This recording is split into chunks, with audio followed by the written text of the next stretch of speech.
স্বামী পরনারে আসক্ত থাকলে স্ত্রীর করণীয় কি? স্ত্রী অন্তঃসত্ত্বা এবং আমাদের ৮ মাসের একটি কন্যা শিশু আছে।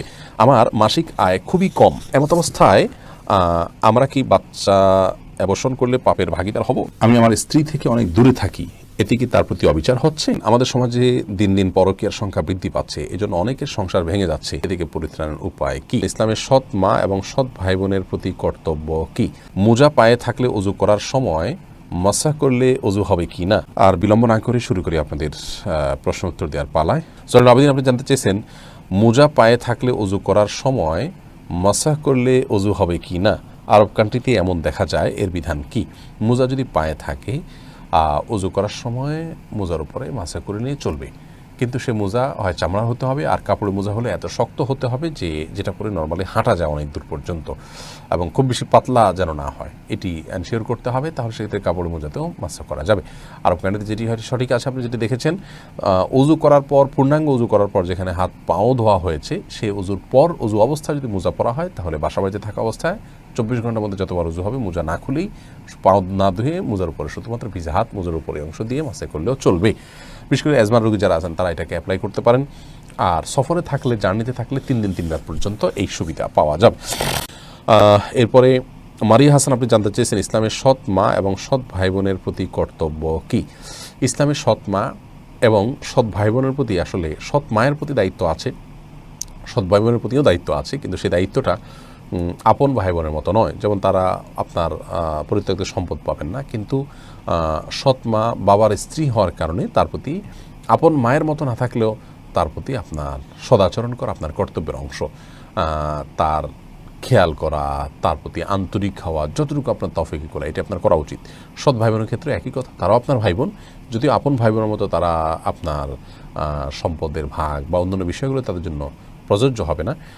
বিশেষ করে আপন ভাই বোনের যে মধ্যে যে জন্য যেরকম হক আছে, তারা যেরকম খুব কাছের আত্মীয়, ওই রকম হক তাদের না থাকলেও তারাও ভাই বোন। সেই হিসাবে তাদের প্রতিও সদাচরণ করা, তাদের সাহায্য সহযোগিতা করা, তাদের সাথে সম্পর্ক রক্ষা করে চলা যতটুকু সম্ভব করা উচিত। আমাদের সমাজে এই বিষয়টা একদম হয়ে ওঠে না। আল্লাহ মাফ করুক। সৎ মা, সৎ বাবা, সৎ ভাই বোন হলে তাদের সাথে বরং উল্টা শত্রুর মতো আচরণ করা হয়, যেটি উচিত নয়। অন্যী ইউএস আইডি থেকে আপনি জানতেছেন স্বামী পরনারে আসক্ত থাকলে স্ত্রীর করণীয় কি?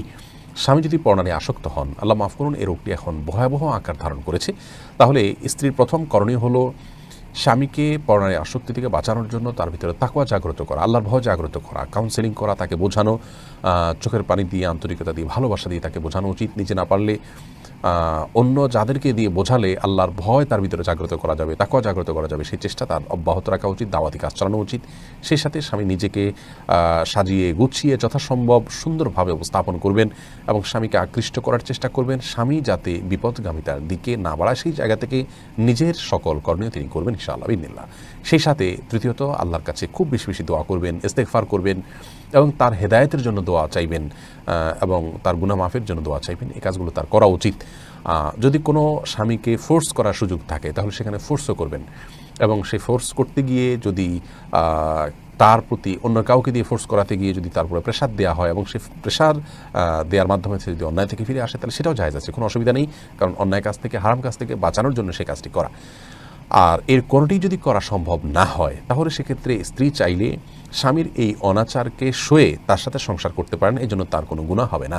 তিনি তার দায়িত্ব পালন করেছেন, তাকে সতর্ক করেছেন, এরপরও তিনি যদি অপকর্ম করেন, তাহলে স্ত্রীর এখানে কোনো দায় থাকবে না, তিনি আল্লাহর কাছে সম্পূর্ণ দায়মুক্ত থাকবেন এবং তিনি এই ব্যক্তির সংসার করতে পারেন, কোনো গুনাহ হবে না তার গুনাহ তাকে পাবে। ইসলাম শরীয়ত অনুযায়ী কারোর গুনাহ অন্য কারোর উপরে আল্লাহ তাআলা চাপিয়ে দেন না। ও আল্লাহ তাযরু ওয়াজরাতুন উযরা উখরা বলেছেন, আল্লাহ তাআলা বলেছেন যে কারোর বোঝা অন্যের উপরে চাপিয়ে দেওয়া হয় না বা অন্য কেউ বহন করবে না, বিধায় তার পাপের বোঝা সে বহন করবে।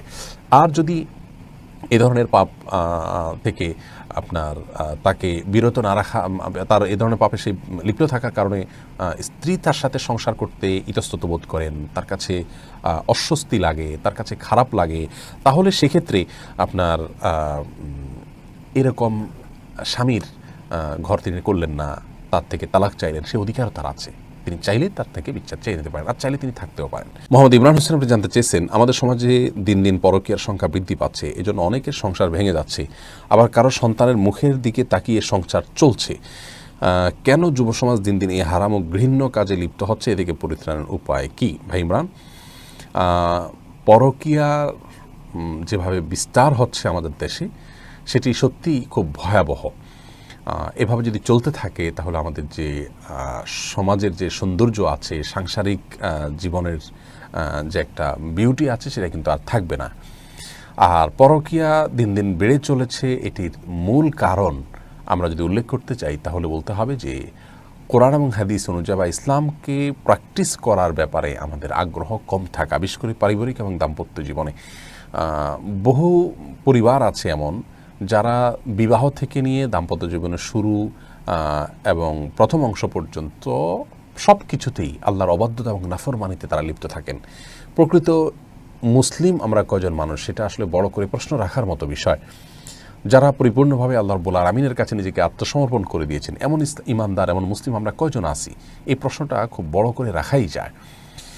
এটি হলো মূল কারণ যে আমাদের সমাজ থেকে শান্তি উঠে যাচ্ছে, আমাদের দাম্পত্য জীবনগুলো ধ্বংসের দিকে চলে যাচ্ছে এবং পরিবারগুলোতে অশান্তি এবং কলহ বাড়ছে, পারিবারিক আপনার এই জাতীয় অপরাধগুলো বাড়ছে। অতএব পরিবারগুলোতে তাকওয়ার চর্চা বাড়াতে হবে এবং দিনদার জীবনসঙ্গিনী গ্রহণের পরে আমাদের গুরুত্ব আরোপ করতে হবে। তাহলে ইনশাআল্লাহ এই ধরনের অপরাধ থেকে আমরা হয়তো রক্ষা পেতে পারি। আবু রায়হান সোহাগ আপনি লিখেছেন, আমি আমার স্ত্রী থেকে অনেক দূরে থাকি, এতে কি তার প্রতি অবিচার হচ্ছে? ভাই আবু রায়হান, স্ত্রী থেকে যদি আপনি অনেক দূরে থাকেন তাহলে সেক্ষেত্রে সর্বোচ্চ 4 মাস পর্যন্ত আপনি স্ত্রী থেকে দূরে থাকতে পারেন তার পারমিশন ছাড়া। কিন্তু 4 মাসের বেশি যদি আপনি থাকেন তার পারমিশন ছাড়া তাহলে সেটি আপনার জন্য জায়েজ হবে না এবং সেক্ষেত্রে আপনি স্ত্রীর প্রতি অবিচার করছেন বলে বিবেচ্য হবে। অবশ্য 4 মাসের বেশিও যদি আপনি বাইরে থাকেন, স্ত্রী থেকে দূরে থাকেন, প্রবাসে থাকেন, তাহলে সেক্ষেত্রে স্ত্রী যদি পারমিশন দেয় আপনার জন্য জায়েজ হবে।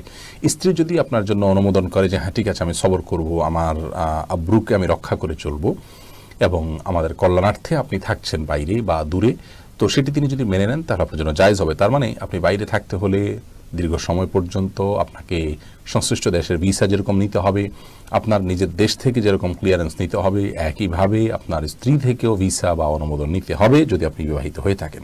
বিষয়টি আমাদের অনেক ভাইয়েরা আসে বা বিবেচনা করেন। আমি অনেক প্রবাসীর কথা জানি যাদের স্ত্রীগণ অভিযোগ করেন যে আমার স্বামী শুধু টাকার জন্য, পয়সার জন্য বাহিরে পড়ে থাকেন, আমি চাই না সে সেখানে এত দীর্ঘ সময় পড়ে থাকুন, টাকার লোভে তিনি সেখান থেকে আসতে পারেন না। এই কাজগুলো অত্যন্ত গর্হিত। হ্যাঁ, স্ত্রী যদি অনুমোদন করে তাহলে সেক্ষেত্রে সেটি জায়েজ আছে। নবী করিম সাল্লাল্লাহু আলাইহি ওয়াসাল্লাম বুখারী হাদিসে বলেছেন, ওয়াইন্না লিজাওজিকা আলাইকা হাক্কা, নিশ্চয়ই তোমার জীবন সঙ্গীর অধিকার রয়েছে তোমার প্রতি, অতএব তার হক, তার অধিকার পূরণ করতে হবে। ফাহাদ খান আপনি জানতে চেয়েছেন, আমার স্ত্রী অন্তঃসত্ত্বা এবং আমাদের 8 মাসে একটি কন্যা শিশু আছে। আমার মাসিক আয় খুবই কম, এমত অবস্থায় আমরা কি বাচ্চা অ্যাবর্শন করলে পাপের ভাগীদার হব? বিস্তারিত আলোচনা করে বুঝতে চাচ্ছি। দেখুন, আপনার স্ত্রী অন্তঃসত্ত্বা এবং 8 মাসের কন্যা শিশু আছে, মাসিক আয় কম, এটার কারণে বাচ্চা অ্যাবর্শন করলে জায়েজ হবে না। আপনি চাইলে এই মুহূর্তে আপনাদের ছোট ঘর বা অন্য কেউ রাখার কোনো সুযোগ নেই, বাচ্চাকে সেই জায়গা থেকে যদি আপনি জন্ম নিয়ন্ত্রণ করেন, আগে থেকে বাচ্চা যাতে কনসিভ না হয় সেজন্য চেষ্টা করেন, সেটা জায়েজ আছে। কিন্তু কনসিভ হওয়ার পর আপনি যদি সেটাকে নষ্ট করেন সেটা সম্পূর্ণ হারাম, কোনো অবস্থাতে জায়েজ নেই।